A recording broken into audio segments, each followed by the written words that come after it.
할렐루야. 반갑습니다. 다들 잘 지내셨나요? 네. 아직도 아침 저녁으로 추워요. 그렇죠? 감기 조심하시고 건강 조심하시기를 바랍니다.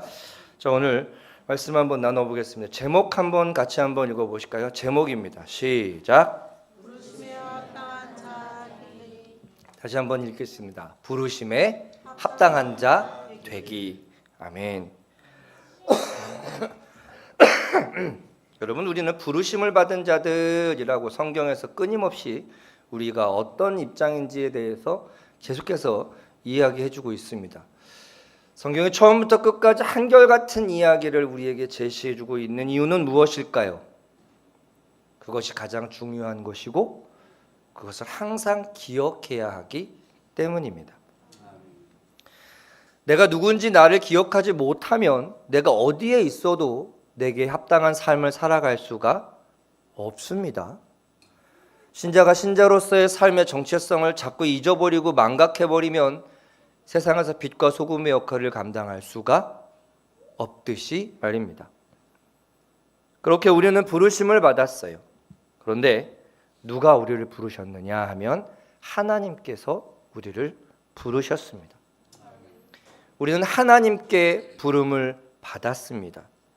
그리고 하나님께 부르심을 받았다는 것은 동시에 무엇을 의미하고 있냐 하면 성령의 인도하심을 따른다는 것을 이야기합니다. 성령의 인도하심을 따른다는 것은 우리가 신자로 살아간다는 것을 의미합니다. 말씀을 믿고 말씀을 따라 살아가는 것이기 때문입니다. 그리고 믿는 자로 살아간다는 것은 언제 어디서나 한결같이 그 믿음이라는 성품과 인품과 속성을 지키고 유지하며 살아가야 합니다. 그렇기 때문에 신자는 하루하루 내 삶이 어떠해야 하는가에 대해서 나 스스로가 정확하고 강력한 지침을 만들어 두어야 합니다. 나도 내 지침을 범접하지 않으려고 여러분 각오하셔야 됩니다. 괜찮아요. 그럴 수도 있고 저럴 수도 있고. 아니요. 그렇지 않습니다. 내 생명을 부르신 그 말씀 앞에 나아올 때만큼은 타협이 있으면 안 됩니다. 우리를 부르신 이유와 목적이 있으십니다. 그리고 우리를 부르시기 위해 이 땅에 지으시고 보내신 이유와 목적이 분명히 있습니다. 그 이유와 목적은 반드시 하나님의 선하신 계획 가운데 우리를 함께하게 하신다는 사실을 기억하시기 바랍니다. 가끔 일을 하다 보면 정말 보잘것없는 것 같은 작은 부속, 작은 도구인데 그게 없으면 아무것도 못하는 경우들이 있습니다. 그렇죠? 여러분, 화장실에 저희 티슈 있잖아요. 그 네모난 깍티슈 꺼내는데 그 통이 달려 있습니다. 손으로 절대 못 엽니다. 절대 안 열려요. 요만한 쇠 키가 있습니다. 양쪽에 이빨까지 톡 튀어나온 키가 있는데 그게 없으면 열리지 않아요. 제가 그거를 설치해 두면서 그 부속마다 키가 한 개인가 들어있었는데 여러 개를 다니까 키가 당연히 여러 개여야 되잖아요. 여러분, 기도해 주셔야 됩니다. 다 잃어버리고 딱 하나 남았어요. 그걸 어디다 놨는지 그 휴지를 갈고 주머니에 넣어놓고 자꾸 잊어버리고 그 사무실 책상에 넣어야 되는데 자꾸 잊어버리고 하나 남았습니다. 이제 그거 없어지면 이제 큰일 납니다. 열기야 열겠죠. 막 가위로 누르고 해서 어떻게 열긴 하겠죠. 그런데 아주 쉬운 작업이 없어지면 그 다음부터는 몸이 고달파지게 돼 있습니다. 그러기 위해서 그 키가 어디에 있는지 뭐 해야 돼요? 기억해 두어야 됩니다. 내가 이것을 하기 위해서 무엇이 필요한지 기억해 두어야 합니다. 여러분들이 세상에 살아갈 때 내가 왜 이런 상황과 환경 가운데 있는지, 나는 신자다라는 사실을 잊어버리면 그 이유와 목적을 완전히 망각할 수밖에 없게 됩니다. 그래서 모든 것은 지으신 뜻과 계획과 목적 가운데 있는데, 그러면 그 과정에 우리가 그 토대를 하나씩 하나씩 세워야 하는 그 근간은 어디에 있느냐? 우리는 하나님을 알고 예수님을 믿고 성령을 따르는 것은 말씀을 통해 내 삶의 인격과 성품과 영혼을 날마다 새롭게 해야 한다는 사실을 우리는 기억하고 감내해야 합니다. 밥 먹은 다음에 바로 뭐 해야 돼요? 설거지 해야 됩니다. 왜요? 설거지를 하지 않으면 그 다음 끼니에 뭐 해야 돼요? 음식 찌꺼기가 잔뜩 묻어있는 더러운 그릇에 음식을 먹어야 하기 때문입니다. 하루의 삶을 통하여 우리의 마음과 심령 가운데 침투해온 거룩하지 못한 모든 것들을 청소하고 소진해서 우리는 하루를 마감하고 또 내게 주신 하나님의 은혜를 장착하고 우리는 새로운 하루를 살아가야 합니다. 계속해서 저와 여러분들의 삶 가운데 이 반복되는 삶의 굴레가 기쁨이 되고 감사가 되시기를 축복합니다. 신자의 삶은요, 굉장히 모호하거나 애매하거나 굉장히 홀령한 신령스러운 것들이 아닙니다. 신자의 삶은 치열하고 처절한 사느냐 죽느냐의 전쟁이라는 사실을 기억하시기를 바랍니다. 누군가 그러더라고요. 군인들이 왜 그렇게 체력을 단련하고 몸을 단련할까? 총 한 방 맞으면 근육이 있는 사람이나 근육이 없는 사람이나 뭐예요? 똑같아요. 인간은 총 한 방 맞으면 끝납니다. 그런데 왜 저렇게 몸을 단련할까? 몸을 단련하면 내가 살아날 수 있는 확률이 훨씬 극대화됩니다. 뿐만 아니라 내 전우가 부상을 당했을 때 그 전우를 구할 수 있는 체력과 힘이 있으면 아군이 많으면 적군이 더 이상 공격해올 수 없겠죠. 아군을 지키는 것은 궁극적으로 내 목숨을 지키는 것과 똑같습니다. 전쟁이 일어났을 때 100명이 총을 쏘고 있었는데 10명, 20명이 총을 맞아서 계속해서 쓰러져가면 결국 나만 살겠다고 숨어 있으면 전멸할 수밖에 없어요. 부상당한 전우를 계속해서 지키고 보호하고 서로가 연합되면 그 공격할 수 있는 기간이, 방어할 수 있는 기간이, 방어할 수 있는 동지가 많아질수록 우리의 안전은 조금 더 높아지게 됩니다. 여러분, 우리가 예배하고 기도하고 찬양하고 말씀 읽고 말씀을 기억하고 날마다 우리의 마음을 십자가 앞에 두어야 하는 이유가 바로 여기에 있습니다. 세상으로부터 내가 나를 지키고 세상으로부터 내가 이겨나갈 수 있는 유일한 방법은 하나님께로부터 공급되는 힘과 능력에 따라 달라지기 때문입니다. 그래서 성경에서 교훈해주고 있는 실질적이고 본질적인 지침들을 우리는 듣고 읽고 기억하고 생각해서 수행해 나아가야 합니다. 오늘 본문의 말씀처럼 주 안에서 갇힌 자가 되시기를 축복합니다. 주 안에 갇혔다는 것은 우리의 소속감이 세상이 아니라 주 안에 있음을 결단하려는 그 마음이 필요합니다. 여러분들은 여러분들 스스로를 소개할 때 어떻게 소개하시나요? 이름 말고요. 이름 다음에 나는 누구입니다 라고 소개할 때.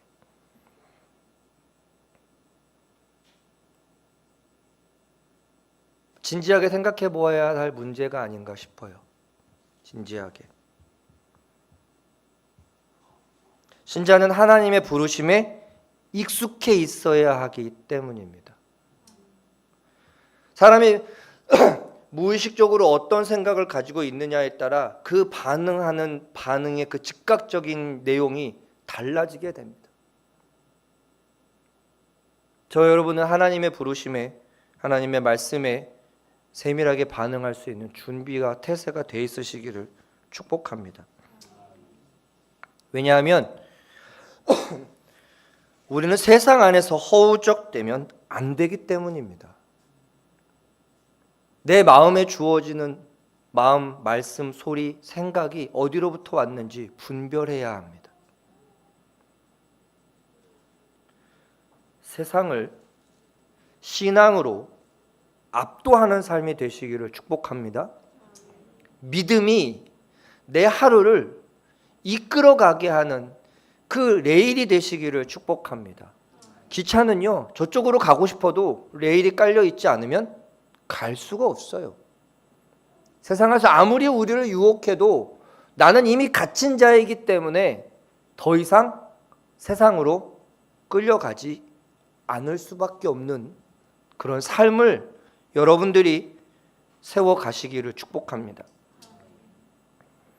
여러분, 이 태도가 우리가 모두 공유되어야 합니다. 한 가지 목적을 위해서 많은 사람들이 모였을 때 이 목적이 각 사람의 마음 가운데, 생각 가운데 새겨지지 않으면 팀플이 이루어질 수가 없습니다. 여러분, 오늘 이 본문 말씀을 통해 우리가 크게 다뤄야 할 부분들이 몇 부분 있는데요. 근본적으로 그 부르심이라는 의미를 생각할 때 우리는요, 먼저 교회를 생각해야 합니다. 교회는 일체되어야 합니다. 사분오열되면 안 됩니다.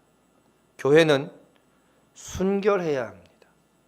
나를 위한 순결이 아니라, 목사를 위한 순결이 아니라, 나와 친한 사람들을 위한 순결이 아니라 주를 향하여 순결해야 합니다.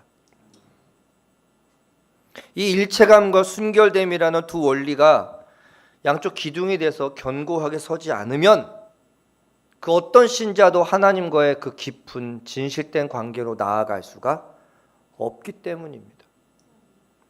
하나님이 부르신 자들이 모여있는 그곳을 소중하게 가꾸고 다루지 않으면 하나님이 그를 어떻게 여기실까요? 여러분들, 내 물건 막 함부로 다루는 사람과 계속해서 그 내 물건을 공유하실 수 있으신가요? 나를 함부로 대하는 사람과 많은 시간을 공유하고 싶어지시던가요? 감사할 줄 모르는 사람과 함께 할 때 여러분들 마음 가운데 기쁨과 감사가 생겨지시던가요? 여러분들이 기쁨과 감사의 신자의 삶을 살기 위해서 먼저 신자다운 삶이 되시기를 축복합니다. 다른 사람이 나를 사랑해주지 않는다고 다른 사람을 원망할 것이 아니라 나로 하여금 그 사람으로부터 사랑받을 만한 모습이 있는지 먼저 확인해야 합니다. 이 아주 극단적인 예 있죠? 오는 말이 고와야 가는 말이 곱습니다. 그런데 반대도 생각해 보아야 합니다. 가는 말이 고와야 오는 말이 고울 수 있겠죠. 어느 편에 내가 있는지 여러분, 우리는 약간 다각적으로 생각할 수 있으셔야 합니다. 왜냐하면 바울이 오늘 이 부분에서 그 똑같은 갇혔다라는 표현 하나를 이중적으로 표현하고 있어요. 바울은 주 안에서 갇혔다라고 제시하십니다. 그런데 이 갇혔다라는 표현이 가지고 있는 문자적 의미는요, 실제로 감옥에 억압돼 있다, 억류돼 있다라는 의미를 나타내기도 해요. 그런데 그 갇혔다라는 한 표현이 세상에 보기에는 내가 감옥에 갇혀 있고 자유를 빼앗기고 아무것도 할 수 없는 곳에 유배되어 있는 것 같지만 바울은 그것이 아니라고 이야기하고 있어요. 내 갇힘은 무엇이라고 이야기하고 있습니까? 주 안에 갇혀 있는 것이라고 딱 잘라 이야기해주고 있어요. 여러분들의 삶이 주 안에 갇혀지는 것에 먼저 선취되게 되시기를 축복합니다. 자유가 주어져 있지만 나는 먼저 하나님께 갇힌 자라는 사실을 기억하고 그 영역 안에 거하시기를 축복합니다. 신자가 궁극적으로 이루어야 할 신앙의 경지가 있습니다. 무엇이냐 하면 그리스도와 온전한 연합이에요. 이 연합의 개념이 왜 중요하냐면요, 머리가 되게 어색하네요.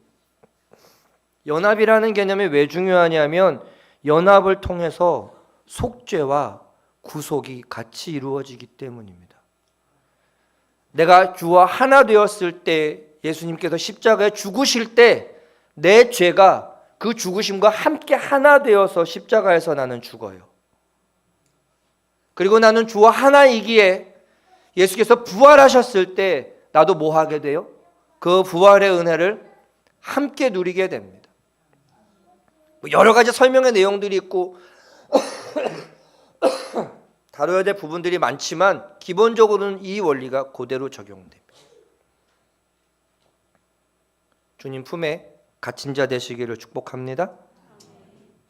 그래서 옥중에 갇혀 있었지만 바울은 그 옥중을 부르심의 자리로 여겼어요. 어디에 있든 하나님이 나를 부르시고 하나님이 나를 보내시고 내게 맡기신 것이라는 사실을 먼저 인정하고 납득하시고 시작하시기를 바랍니다. 여러분, 각자의 자리가 하나님의 부르심의 자리라는 사실을 잊어버리면 우리는 거기서 신자로서의 삶을 살 수가 없어요. 오늘 본문의 원어적 어순을 보면요, 맨 처음에 나오는 단어가 뭐냐면요, 권한다라는 말이 원어상으로는 제일 먼저 나옵니다. 그러니까 뭐 하라는 거예요? 내가 앞으로 할 말을 뭐 하라는 거예요? 반드시 기억하고 숙지하고 지키십시오. 아까 뭐랑 똑같냐면요, 자, 주의! 주목! 먼저 이렇게 이야기를 하고 눈과 마음과 생각을 딴 데로 돌리지 말고 뭔지 정확하게 똑같이 뭐 하라는 거예요? 마음 가운데 담아내라는 거예요. 여기에 대단히 강력한 촉구의 의미가 함께 담겨져 있습니다. 그래서 여러분 우리의 삶의 루틴을, 우리의 삶의 그 패턴들을요, 아주 단순하게 정제시켜 나아가셔야 합니다. 내가 신자로서의 삶을 살아가는 데 도움이 되지 않는다면 멀리 하셔야 됩니다. 내가 신앙의 삶을 살아가는데 너무 내게 위협이 된다고 한다면 우리는 과감하게 그 부분들을 제어해 나아갈 수 있어야 합니다. 우리는 선택과 집중이 얼마나 중요한지 모르지 않아요. 그런데 선택과 집중을 어떤 기준을 가지고 어떤 원칙을 가지고 해야 하는가는 더 중요합니다. 내가 잘 되는 거에만 원리 원칙을 두고 선택과 집중을 하는가? 아니면 나를 부르신 하나님과의 관계에 더 중요성을 두고 선택과 집중을 할 것인가? 우리에게는 똑같은 재화가 주어졌습니다. 24시간이라는 하루가 공통적으로 주어져 있어요. 부자는 25시간이고 조금 가난한 사람은 23시간, 이렇지 않습니다. 그 똑같은 시간을 어떻게 분배하고 어떻게 할애해서 내가 하나님과 동행하는 삶을 한 번 더 지속적으로 유지할 수 있을까? 그 믿음과 신앙의 상태를 어떻게 하면 끝까지 유지할 수 있을까? 제가 여러 번 말씀드렸죠. 제가 기도원에 있을 때 너무 마음이 불편하고 힘들어서 매 시간 알람을 맞춰놨었어요. 정시에 1시간에 한 번마다 삐리리리 하려고 알람 맞춰놓습니다. 그러면 막 부글부글 하다가도 알람 딱 맞춰지면 그 순간 딱 자리에서 다 주요. 오래 기도도 못해요. 운전하고 있으면 오래 기도 못하잖아요. 삽질하고 있다가 오래 기도할 수 있나요? 나무에 매달려서 일하다가 오래 기다릴 수 있나요? 아니요. 삐리리 울리면 그 순간 한 5초 10초 주여 마음을 좀 헤아려 주세요. 마음이 너무 볶여요. 힘들어요. 육체가 아파요. 하나님, 그래도 내가 마음으로 생각으로 재진지 않게 하나님 내 마음을 좀 어떻게 해주세요. 여러분들에게도 그런 내가 자꾸 하나님을 잃어버리고 내 마음에 틈타는 그 선하지 못한 것들이 느껴질 때마다 이것을 탈피해내고 끊어내고 다시 쇄신할 수 있는 그 포인트들을 만들어 가시기를 축복합니다. 안 되면 기도하세요. 성령께 기도하십시오. 하나님, 오늘 하루도 나는 너무 많이 분노했고, 오늘 하루도 너무 많이 외로웠고, 오늘 하루도 너무 두려웠고, 하나님 그때마다 내가 이 부분, 이 마음들을 떨쳐내고 하나님께 집중할 수 있도록 하나님 내 마음과 심령을 좀 붙잡아 주세요라고 기도하십시오. 반드시 방법을 제시해 주십니다. 찾고 구하는 일을 외면하는 분이 아니시기 때문입니다. 그렇다고 막 홀령한 음성이 들려가지고 막 신상아 이런 음성으로 오지는 않습니다. 나로 하여금 하나님께 집중할 수 있는 마음을, 의지를, 결단을, 수고를 할 수 있도록 가능하게 하십니다. 여러분, 우리가 하나님의 부르심의 자리가 직장이나 학교같이 내가 원하면 소속되고 내가 원하지 않으면 떠나는 어떤 그런 단순한 원리로 생각하시면 안 됩니다. 하나님의 부르심은 온 우주를 창조하신 그 하나님의 영광스러움에 참여할 수 있는 대단히 중요한 자리라는 사실을 기억하십시오. 그래서 우리는 하나님과의 관계 안에서 신자로서의 삶에 대해서 세 가지를 기억하시기를 바랍니다. 첫 번째, 부르심입니다. 내가 하나님을 선택한 게 아니라는 사실이에요. 내가 결단해서 교회에 가게 되는 것이 아니라는 사실입니다. 내가 이 종교를 믿기로 결정하는 것이 아니라는 거예요. 하나님의 선택하심에 의해서 상황과 환경과 누군가를 통해 복음이 들려지게 되는 것이고, 세상 종교와 기독교와 다른 이유가 바로 여기에서 나타납니다. 하나님이 먼저 찾아와 주시는 거예요. 지나가던 사람에게 우연히 들었던 예수 믿고 천국 가세요라는 말이 귓가에 계속 맴돌아서 평생 교회 가보지 않았던 사람이 그냥 가게 되는 경우, 이것도 하나님의 그때와 방법을 준비하시고 예정하셨던 거라는 사실입니다. 이런 수많은 예들이 너무 많아요. 세상 종교의 신들은 아무것도 못합니다. 조각상일 뿐이에요. 그러나 살아계신 하나님은 하나님의 계획과 뜻과 방법으로 가지고 예정한 받은 모든 자들을 부르셨고 죄사해 주셨고 영원한 생명으로 우리를 초대하셨습니다. 하나님께서. 이 부르심을 받은 여러분 환영하고 축복합니다. 이 부르심의 여정이 항상 함께 하시기를 축복합니다. 여러분, 그 부르심의 단어라는 단어가 에클레데테라는 원어거든요. 그런데 이 부르심의라는 이 단어의 원래의 그 어근과 에클레시아라는 교회라는 뜻이요, 같은 어근에서 출발했습니다. 그러니까 뭐예요? 부르심은 나도 부르고 여러분들 다 부르시고 봤더니 뭐가 된 거예요? 이제 교회가 된 거예요. 그렇죠? 같은 뜻과 계획과 목적으로 부르심을 받으면 연합될 수밖에 없습니다. 부르심을 입은 무리가 교회가 되는 것이고, 이것이 교회의 본질은 부르심에서 기인한다는 사실입니다. 그렇게 그 부르심을 받은 자들은 부르신 자의 계획과 뜻과 목적대로 살아가라고 이야기하는 게 합당한이라는 뜻이에요. 합당하게.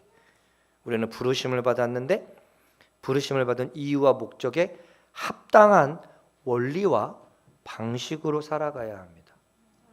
주께서 부르시고 우리에게 예배하라고 명령하셨어요. 기도하라고, 세상과 구별되라고. 그러면 우리는 그 부르심에 임했다면, 내가 이곳에 들어왔다면 그곳의 원칙과 방식과 원리에 뭐 해야 돼요? 순응해야 합니다. 잘 기억하셔야 합니다. 하나님께서 우리를 부르실 때 자기의 욕심을 위해서 우리를 부르신 것이 아니잖아요. 우리를 구원하시기 위해서 그 은혜로우심과 그 주권적인 음성에 반응하는 저와 여러분이 되기를 축복합니다. 여러분이 합당하다라는 단어가 원래 가지고 있는 문자적 의미는요, 또 다른 들보 하나를 더 세우다라는 뜻이래요. 세상에 하나님을 모르고 내 세상적인 관점으로만 살아와서 혼자 서 있지도 못하고 휘청하고 엉뚱한 삶을 살다가 이제 다시 그것을 확실하게 고정해 줄 수 있는 견고한 들보가 하나 더 생깁니다. 그러면 이제 거기가 견고하게 세워지게 되죠. 주님을 알기 이전에 내가 깨달았던 것이 진리가 아니었다는 사실을 우리는 깨닫게 되죠. 시간과 물질과 나의 정성과 열정과 계획과 뜻과 말과 행동이 어떻게 전환되어지는 것이 하나님께 드려지기에 합당한 것인지 우리는 새로운 기둥을 통해서 깨닫게 되고 알게 되고 탐지하게 되고 장착해내기 시작합니다. 세상에 휘둘려도 세상에 허우적거리던 내가 이제 다시 그 말씀이라는 기둥에, 하나님의 주권과 은혜라는 기둥에 붙들림 바 되기 시작합니다. 이전에는 쉽게 흥분하고 이전에는 쉽게 좌절하고 이전에는 쉽게 두려움에 빠졌던 나라는 마음이 이제 믿음 안에 그러한 것들로부터 결별되기 시작합니다. 웬만한 일엔 당황할 필요가 없습니다. 웬만한 일에 두려움이 내 안에 틈탈 이유가 없습니다. 그래서 그리스도인 안에 새로운 기준의 기둥이 하나 생겼다는 사실을 기억하시고 그 기둥에 여러분 우리의 마음과 생각을 더욱더 고정시키시는데 열중하시기를 바랍니다. 기둥이 있어도 내가 나 스스로를 거기에 매지 않으면 소용이 없습니다. 배가 정박해서 그 끈 하나를 고기 위에 고리에 제대로 걸지 않으면 파도에 휘청휘청 흔들흔들하다 풀려버리면 다시 표류할 수밖에 없습니다. 여러분 우리를 부르셨다는 것은요, 영원한 사망에서 영원한 생명으로 부르셨어요. 추악한 죄악의 현장에서 거룩하고 성결한 삶으로 우리를 부르셨어요. 지독한 어두움에 처해서 앞뒤 분간하지 못하던 우리를 빛 대신 그리스도의 품 안으로 우리를 부르셨습니다. 나만 위하고 분열과 깨짐을 이루던 그 현장 가운데 우리를 부르셔서 연합되고 하나 되고 은혜와 기쁨과 감사가 넘치는 무리 안으로 나를 품어주셨어요.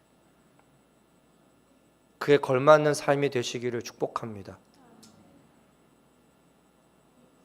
그렇기 위해서 우리에게는 행함이 뒤따라와야 합니다. 행함이라는 건요, 부르심에 합당한 것이 명령이 됐을 때 뭐 하기 위함이에요? 내가 거기에 반응하기 위함입니다. 여러분 하나님의 은혜에 반응하셔야 합니다. 오늘까지 지키시고 보호하신 하나님의 은혜에 반응하시기를 바랍니다. 지금의 고됨에 원망 불평할 것이 아니라 지금까지 지켜주시니 감사합니다.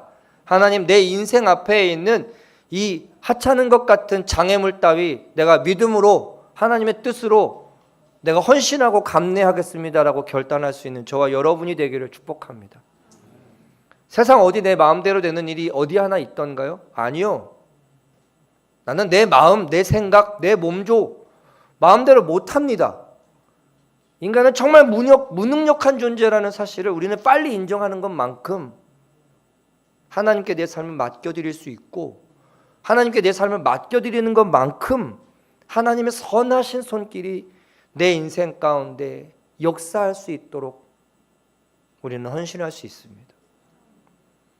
왜 예배하고 왜 기도하고 왜 찬양해야 돼요? 명분을 따지지 마십시오. 부르심이기 때문에 내 하는 것뿐입니다. 왜 불러요가 아니에요. 이걸 왜 시켜요가 아니에요. 그 신뢰가 기본이 되시기를 축복합니다. 죽음에서 건져내셨는데 왜라는 명분은 합당하지 않아요. 그렇지 않나요? 우리를 지으신 분이 나를 부르시는데 왜 부르세요? 나는 내 용무가 있어요. 합당하지 않습니다. 왜라는 명제는, 왜라는 질문은 신자에게 필요한 질문이 아닙니다.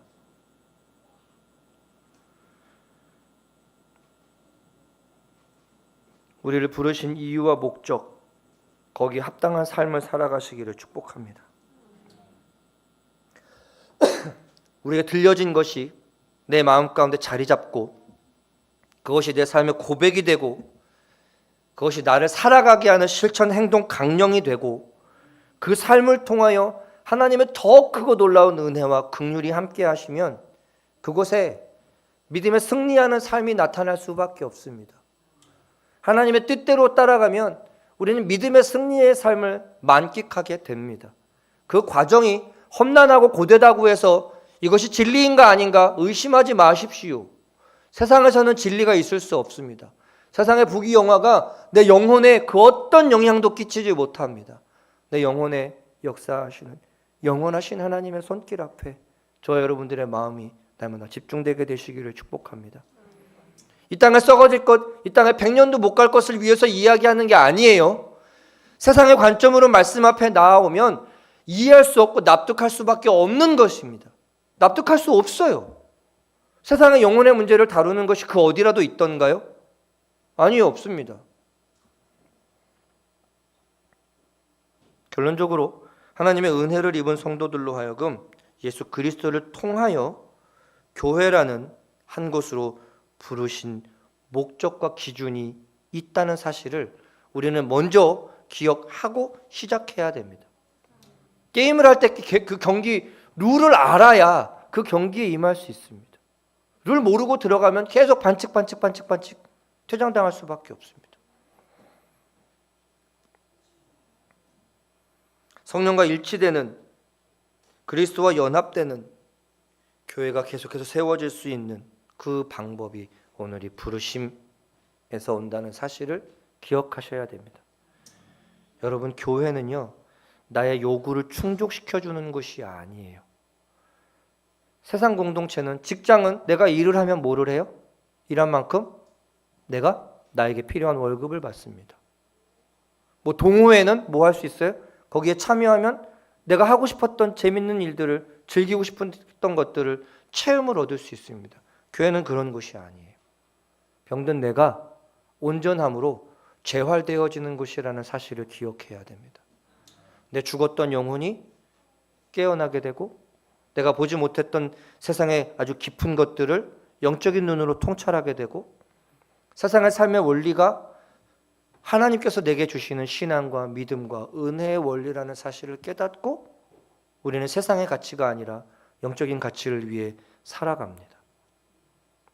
물론 이해와 납득이 안 될 수 있어요. 그렇지만 뭐 해야 돼요? 하나님께서 우리에게 주신 명령과 규례이기 때문에 하겠습니다. 하는 거예요. 애들이 조금씩 자라다 보면 이런 질문을 한대요. 엄마, 학교 왜 가야 돼요? 그러면 이러하니까 가야지. 이유를 설명하지 말아야 됩니다. 가야 되니까 가는 거야. 여기서부터 우리는 순종을 배웁니다. 왜 어른들한테 존댓말 해야 돼요? 해야 돼. 해. 어른들이 나이가 많고 이러니 설명할 필요가 없습니다. 그게 왜 설명해야 되는 건가요? 자기가 설명을 했는데 이해가 되고 납득이 되면 하고, 이해가 되고 납득이 안 되면 안 하겠다는 전제가 깔려 있는 거예요. 신앙의 삶도 마찬가지입니다. 왜 굳이 교회 와서 예배 드려야 돼요? 그건 뭐예요? 예배 안 오고 편하게 자기중심적으로 하나님을 만나겠다는 거예요. 여러분이 깊은 문제들을 표면에 끌어올리기까지 너무 힘듭니다. 쉽지 않아요. 여러분들이 어떻게 예배에 대해서, 세상에 대해서, 하나님과의 관계에 대해서 얼만큼의 믿음의 분량만큼 가지고 계신지 저는 알 수 없기 때문에 이 깊은 본질적인 문제를 꺼내려면 너무 힘들어요. 당연한 건데 힘들어요. 마땅한 건데 힘들어요. 저와 여러분들이 같은 마음으로 하나님의 말씀을 볼 수 있는 믿음의 눈이 저와 여러분들에게 공유되게 되기를 축복합니다. 교회가 하나 되기 위해서는 여기부터 시작되지 않으면, 그 부르심이라는 개념부터 시작되지 않으면 서 계신 자리에서, 앉아 계신 자리에서, 맡겨진 직분에서 하나님께 합당하게 쓰여질 수가 없기 때문입니다. 신자의 삶이란 제자의 삶입니다. 성경에서 우리에게 제시하시는 제자도는 세 가지예요. 자기를 부인하고 자기 십자가를 지고 뭐 해야 돼요? 따라야 돼요. 십자가는 지고 있는데 따르지 않으면 안 됩니다. 제자가 아닌 거예요. 알고는 있는데 실천하지 않는다? 아는 게 아닙니다. 이렇게 합일된 삶이 되시기를 축복합니다. 부르심에 따르는 삶, 이것이 내 삶의 올바른 여정이기 때문에 나는 갑니다 라고 결단하시기를 축복합니다. 여러분, 이스라엘 광야 여정을 보세요. 여기서 저기까지 가면 되는데 엉뚱한 곳을 뺑뺑 돌리는데 어떻게 해요? 따라갈 수밖에 없어요. 왜요? 하나님이 그리 가라고 하시니까. 아니, 저긴데요? 아니, 거기는 거긴데 나는 이리 가는 게 맞아. 따라오라는 거예요. 그럼 가야 됩니다. 내비게이션을 따라 길을 따라가다 보면 여기 우회전하면 바로 여긴데 왜 갑자기 먼 길로 가라고 하지? 다 이유가 있어요. 왜 그래요? 일방통행길은 못 가게 되어 있습니다. 가까운 것 같지만, 저기로 가면 금방인 것 같지만 멀리 돌아가야 할 때가 더 많다는 사실을 기억하시고, 저 여러분들의 삶 가운데 부르신 자의 합당한 삶이 되는, 그 부르심에 합당한 자가 되는 그런 저와 여러분이 되기를 축복합니다.